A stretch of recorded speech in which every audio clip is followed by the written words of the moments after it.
প্রতিদিন 10টার শান্তিপুরে এভাবেই হকারি করেন 40 বছরের বিশাখা দাস।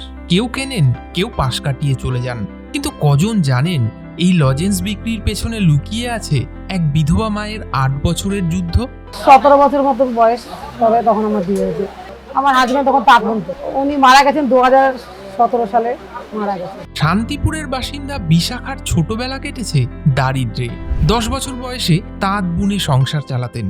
ভেবেছিলেন বিয়ের পর একটু সুখের মুখ দেখবেন, কিন্তু 2017 সালে মৃত্যু হয় বিশাখার স্বামী। এরপর শুরু হয় বিশাখার লড়াই। 3 ছেলেকে নিয়ে কখনো তাঁত বুনেছেন, কখনো বিয়ে বাড়িতে রান্না করেছেন, কিন্তু তাতেও চলতো না পেট।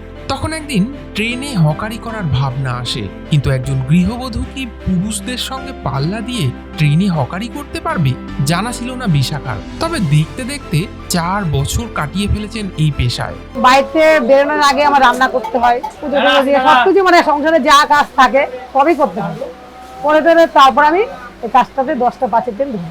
সারাদিন ট্রেনে ট্রেনে লজেন্স বিক্রি করে বাড়িতে গিয়ে আবার রান্না করতে হয়। তারপর রাত 2টো পর্যন্ত লজেন্সের প্যাকেট তৈরি করেন।